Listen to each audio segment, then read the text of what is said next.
So the big question is this: how do aspiring real estate investors like us escape from the rat race and build real wealth and freedom without access to millions of dollars in investment capital and start to live the life that we know we deserve? This is the question, and this podcast will give you the answer. My name is Zack Childress, and welcome to Real Estate Investing Talk Show. All right, well, listen, it's a pleasure that you guys are all here with me. We've got so much to talk about today, and I'm going to help you a little bit get things organized when it comes to, what are all these acronyms, right? Like, what's an LTV? What's an ARV? What's cap rate? What's an NOI? How do we understand cash flow analysis? And what's the power of leverage, right? What is the power of leverage? So those are some of the things we're going to be talking about today. And I think it's important that you get your head around the concept of how we make money in real estate, right? Because if not, and you don't understand these terms, when people use them and you don't know what they're talking about, they're going to do this.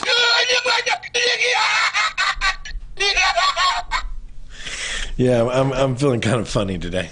So thinking about this, one of the big things I want you to understand is really start to understand, like, what is a cap rate? What is an NOI? What is an ARV? What are these terms and what are they needed for in your real estate business, okay? We call it financial analysis because that's the proper way of saying it, right? It's understanding the terms in which we use math or equations or research to figure out the financial analysis on a property. And so when we look at, let's just talk about some rental properties real quick. So when you're looking at rental properties, there's a few key factors you've got to figure out, right? Factor number one is what in the world is my money going to do me if I move into that deal? That's the ultimate number we're trying to get to. And that is called a COCR. Write that down. What is a COCR? A COCR is cash on cash return. Meaning, what is the return on the money that I'm using of my money into that deal? Not borrowed money, not leveraged money, not private money, not bank money, but what is my money making me? Which ultimately is the only thing that matters. Really, it's the only thing that matters. Look at here. I forgot about this check sitting right here. I got a $2,500 check sitting on the desk here. Well, if you don't need it, I will take it for you. $2,500 check. How about that? I need to put that in my wallet. So it's what is my money making me? Now, you might say, okay, Zack, I get cash on cash return. I've been to your 2-day immersion. I know it like the back of my hand. I understand that's the number I'm getting to. But when I'm just looking at properties online that are rental type properties, let's say it's an 8-unit, a 10-unit, a 20-unit, an apartment complex. Let's say it's a mobile home park, whatever the case may be. Well, you've got to take some assumptions up front, right? And this is the only time I ever use cap rate. This is it. You guys ready? You know I'm against cap rate. This is the only time I ever use cap rate. I know this is a big moment, right? Because I tell you guys, never go off a cap rate. And trust me, I don't buy off a cap rate, but I will use the cap rate to get to the initiation or the initial numbers that I need to base a cash on cash return off of.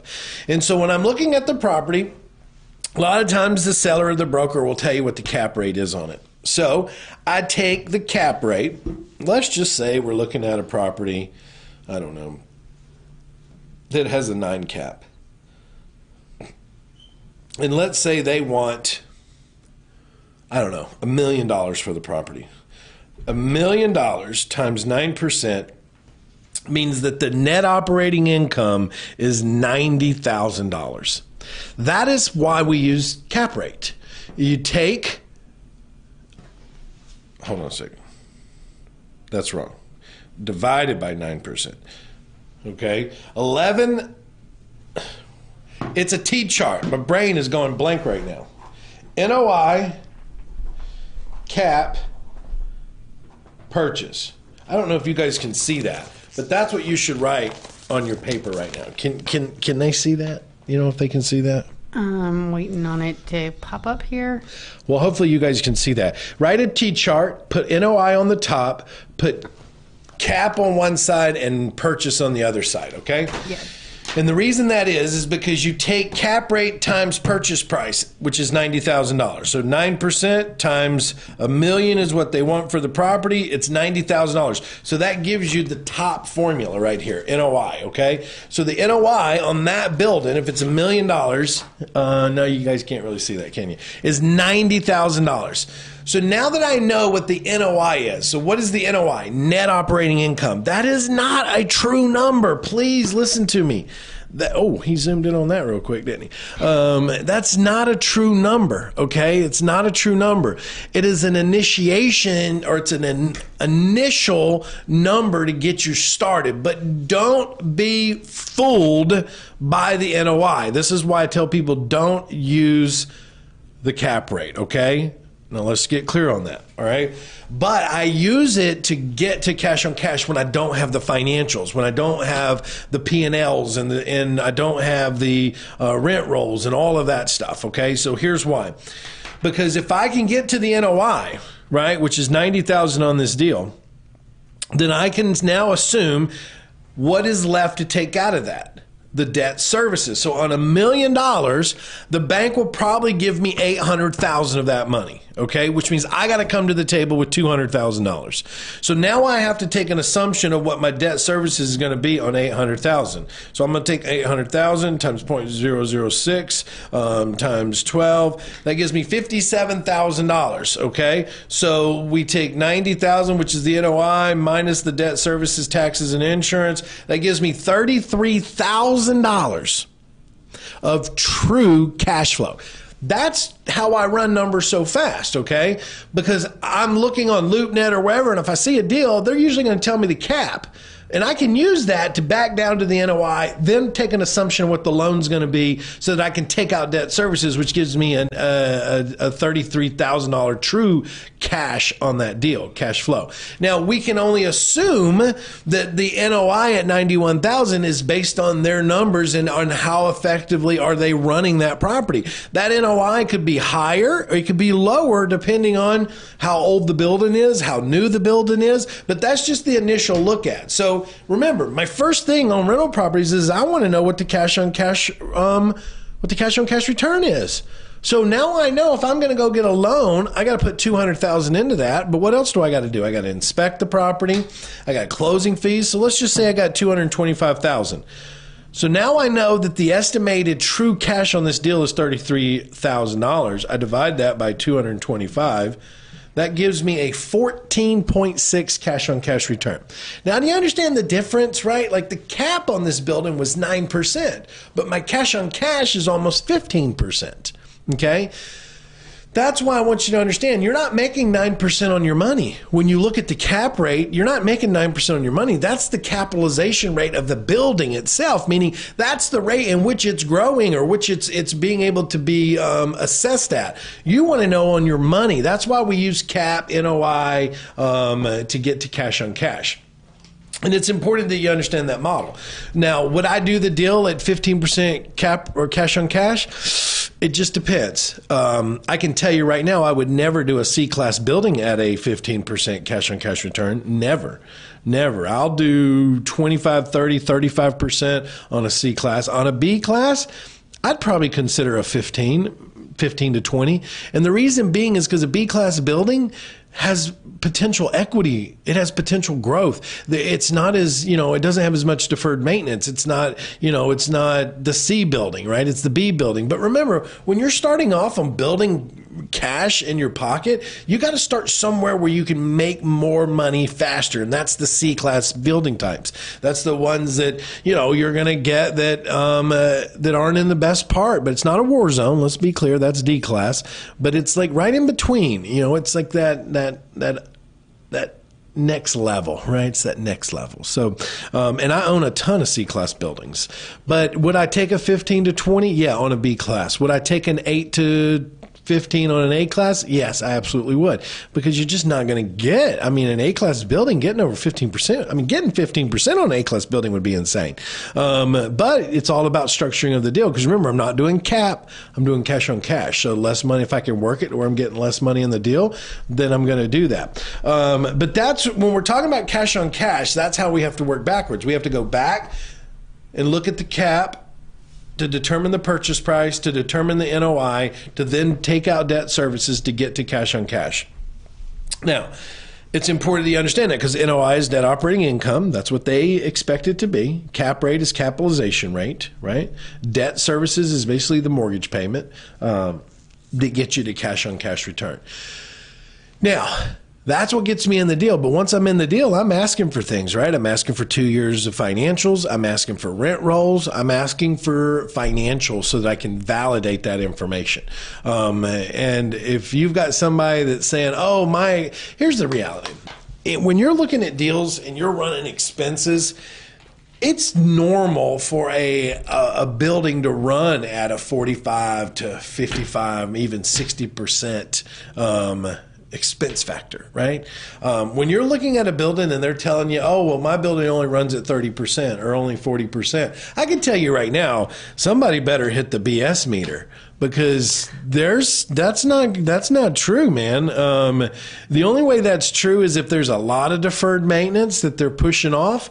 If they are self-managing it themselves, there's a lot of things that could offset that. But, the last thing you want to do is keep pushing deferred maintenance out. The other factor is do they even have a reserve account? Like, there's so many things. We're not here to talk about commercial, but I want to help you with your financial literacy a little bit better. So that's when you're looking at the topic called cash flow analysis, that's really what that is. Now, let's say I'm looking at a fourplex that's not based on a cap rate.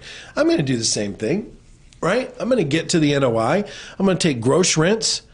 They call it GR, gross rents. I'm going to minus my expenses, first, second, and third tier expenses, to get to an NOI. And if you do it correctly, your first tier is going to have your debt services in it. So I'll get to a true NOI, and then I'm going to just do the same thing. Divide that by total cash invested, gives me my cash on cash return. And so when you're running that angle, you now understand where you are on the deal. And let me just be clear on this. There's really a 3-question test you can always ask yourself. Like, you guys that know me know that I like these 3-question tests. Like, if you've been to my bus tour, I tell you there's 3 questions you got to always ask before you buy a deal. Can I buy it at a price point that if I needed to wholesale it, I could? Yes, check. Can I buy it, fix it up, and sell it retail? Well, there's a lot of factors around that, right? Like, is there enough profit in there? Is the budget correct? Is it in a market that's going to sell? Is there a clustering zone? Is that a yes? Yes, check. Can I buy it? And if it doesn't sell for some reason, can I buy it low enough that rent it out and make cash flow on it? Check. That's my 3-question test on a rehab. And I have to have 2 of them before I say yes to the whole deal. On rental type properties, I have a similar 3-question test. Number 1 is, what's the cash on cash return? Number 1, what's the cash on cash return? And does that cash on cash return meet my standards? Okay. Does it meet my standards? Question number 2 is it even worth my time and energy? So what does that mean? Look, the cash on cash return could be 67%. Let's just say that. That would be insane, right? Like, wow, that's what I want. But it might only make me $2,000 a year. Well, is it worth my time for $2,000 a year? Those are questions I got to ask myself. And then question number 3 is it a headache or not a headache? You with me? So question 1, what's the cash on cash return? And does it meet my standards? Question number 2 is it worth my time? Right? Is the money that's going to come off of this worth my time to deal with it? And question number 3 is it going to be a headache? So what would make it a headache? Well, it's in an area that is just absolutely a nuisance to try to keep rented. Right? It is the type of property that has high turnovers. It's the type of property that has a ton of deferred maintenance and I have to constantly be working on things. That's a headache. I don't want it. Right? So if the cash on cash is good and the worth my time is good, Well, then, okay, the headache, yeah, I might be able to deal with the headache. You follow me? But let's say the cash on cash is good and the money's not so good. So, you know what I mean? I don't know if the money is worth my time, but it's not a headache, meaning that I don't have to do a lot with it. Like I never have to go to it. I never have to worry about it. I don't have to do nothing with it. I just go put my money in and move it. Well, then, okay, I might take it. My point is I'm looking for 2 yeses out of those 3 questions as well. Same in the rehab business, right? A 3-question test before I take a rehab on, a 3-question test before I take a rental property on. So you got to get them 3 questions out there. All right. So listen, guys. So let's talk about some other stuff. So I'm gonna move you into ARV and LTV and why they're different and why you need to know they're different. Okay, especially for my new people. Be very clear that ARV is really an assumption. That's what it is. It's an educated guess on the assumption of what that property could be worth if things were done to it, okay? So we all know what assumptions do. They get us in a lot of trouble if we're not very skilled at it and we're not fast at the deal itself. Because an ARV is after repaired value. So let's talk about that. Well, somebody will say, well, no, I mean, that's what other houses are selling for, so this house should sell for that. Well, yeah, it should, but it's an assumption. And there's a lot of things that could alter that. The market could tank all of a sudden. You could have taken too long to do the deal. Now prices are different. Foreclosures could have all of a sudden popped up. You know, you follow me? Like, there's assumptions. That's why we say there's risk in real estate, especially when you're slow.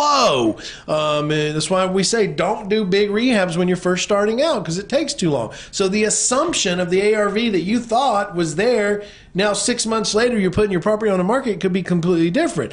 Now it could be good, it could be bad. I'll give you that because right now in our market, yeah, I mean if you wait 6 months it's going to be worth more. But that's an assumption, right? So ARV is based on an educated guess on what it's going to be worth in the future. The best way to really get that idea of what it will be worth in the future is to look at solds, obviously, like what's selling now, and that's the assumption that I think this property will sell for when I'm done. You could get an appraiser to come in, and the appraiser can do what's called a future value or an after repaired value, where most appraisers go on what's known as current value state. Okay, they'll say, well, here's the current value of the property, right? And so you just got to make sure you're clear when you're working with an appraisal on what type of value you're trying to receive. Like, I need its current value, or I need to know what it could be worth fixed up. So then they can, instead of just looking at comparables on that property in its state, they could only isolate properties that have been fixed up in that market and say, well, here's what the assumption, or here's what we think this property will be worth when you fix it up. It's 2 different values. Because an as-is state, your property could be worth $200,000.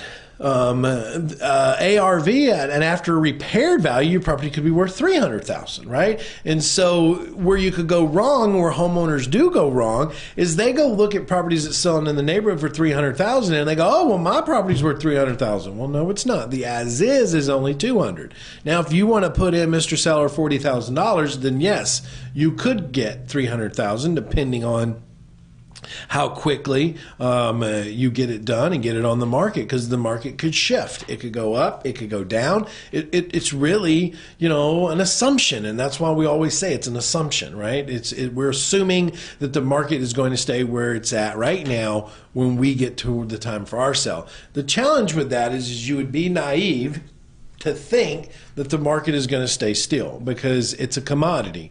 Real estate is a very high demand commodity right now. So we know that when commodities are in high demand, they go up. But what we also know is that when commodities are not in high demand, they go down. Okay, so you just got to keep that in mind when you're looking at it. And that takes us to LTV, right?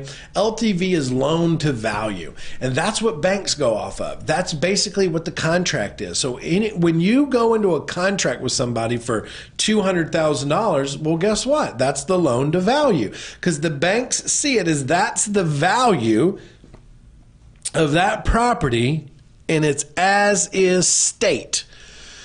And the reason that they say that is because they say that the value of something is what someone will pay for it, not the future value, because banks aren't in the assumption business unless you're doing new construction with them or something like that. They'll play in that world a little bit with you. But most banks don't like that type of risk. And so when you go to a bank and you're going to buy a house and you have a contract for $200,000, that's called an LTV, loan to the value. The value is stated at what someone is willing to pay for the property in its as-is state. And so that's what they base it off of. Now you have asset-based lenders and hard money lenders that understand ARV and future value. They understand that, and they're willing to take the risk with you because of the market condition, and that's why they charge more interest and more points, because it's a risk. They know it's a higher risk. Where the banks, they're not going to play in that risk, right? And that's why they go off of LTV, because they say, hey, look, I get it. If you fix it up, it's worth $300,000, but you've only agreed to pay $200,000. So therefore, the value as is $200,000, and that's what we'll loan you on. So they're in the win if you go in and fix it up, because now they've loaned you 80% of a $200,000 value that you turned into a $300,000 value. So they've loaned you $160,000 on a $300,000 house, which means their risk, they're in it only about 50% of value at that point, okay? So that's why they play in that world, to control their risk factors. So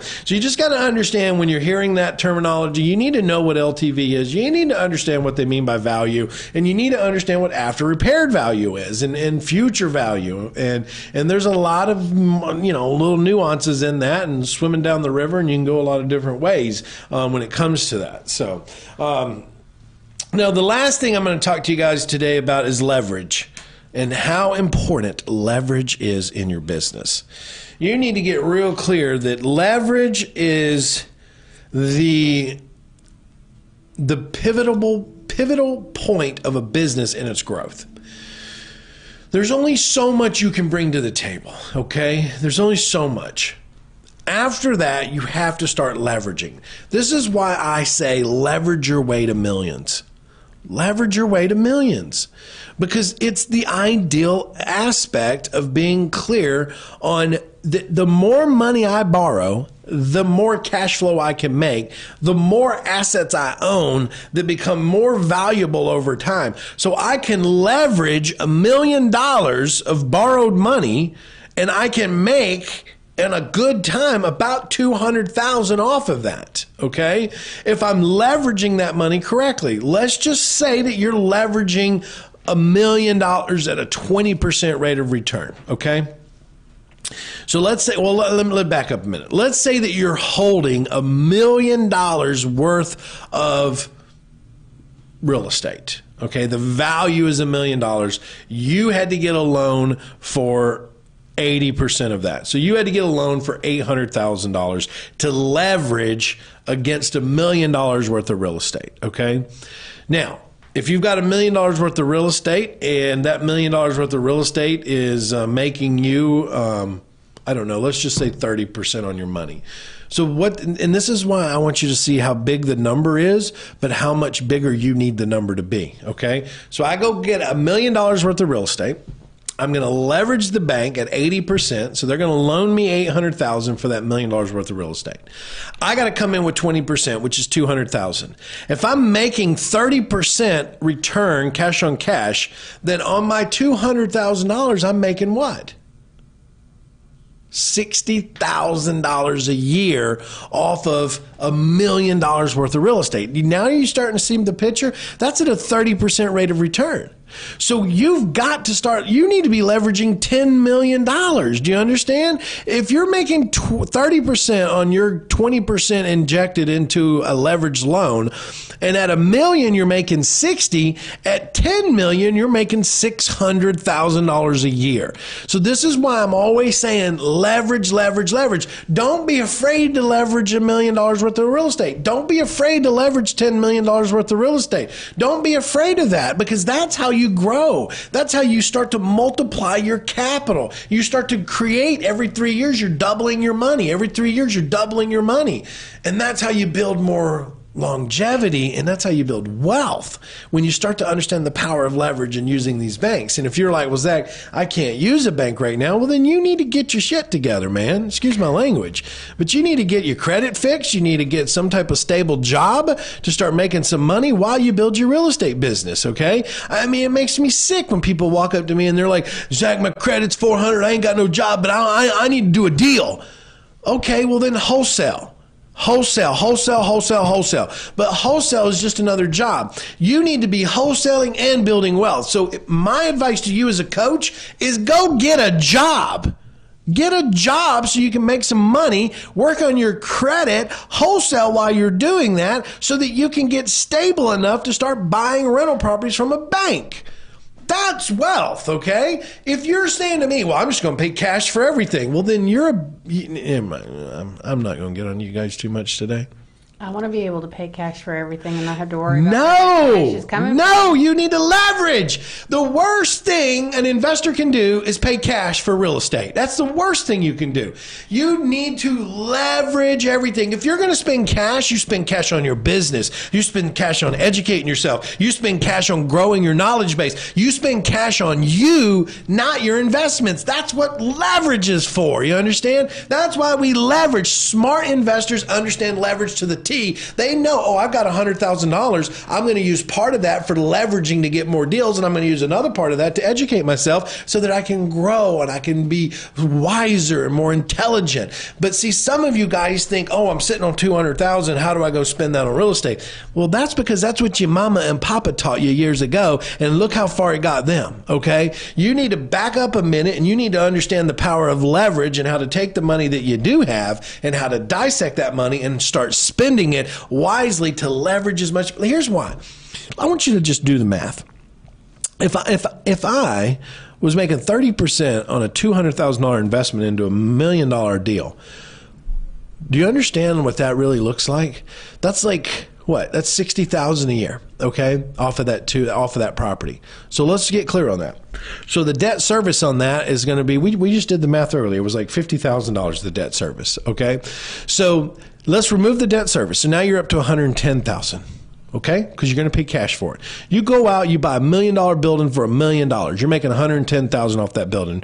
Jill, do the math. Take $110,000 divided by $1 million. What do you got?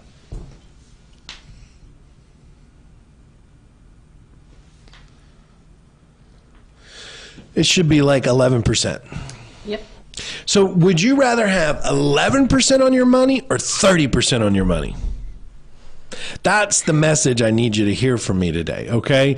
It's not about that you don't have and look, some of you don't have the money and you're like, yeah, I wish I had $1 million. Well, you got to go out and build it. You can't wish yourself rich, okay? You got to get up off the couch and you got to make it happen.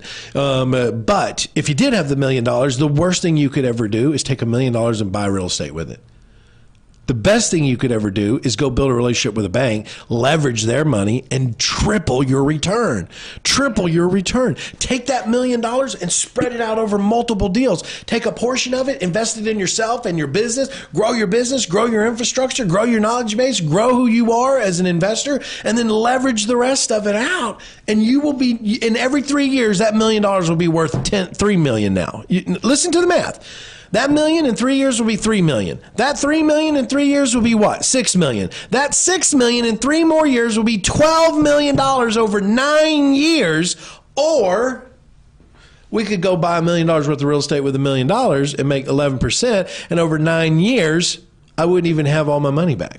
Well, yeah, no, I wouldn't. I'd have 99% I'd almost have $2 million over 9 years. Where the other route, I would have 12 million. So do you want 2 million in 9 years or do you want 12 million in 9 years? Do the math, guys. Now, is there a point where you start paying everything off? Yeah, absolutely there is. But it's not until you've built everything to the point to where you say, look, if I paid everything off, heck, I could live on a yacht and travel the world. But you're not there yet.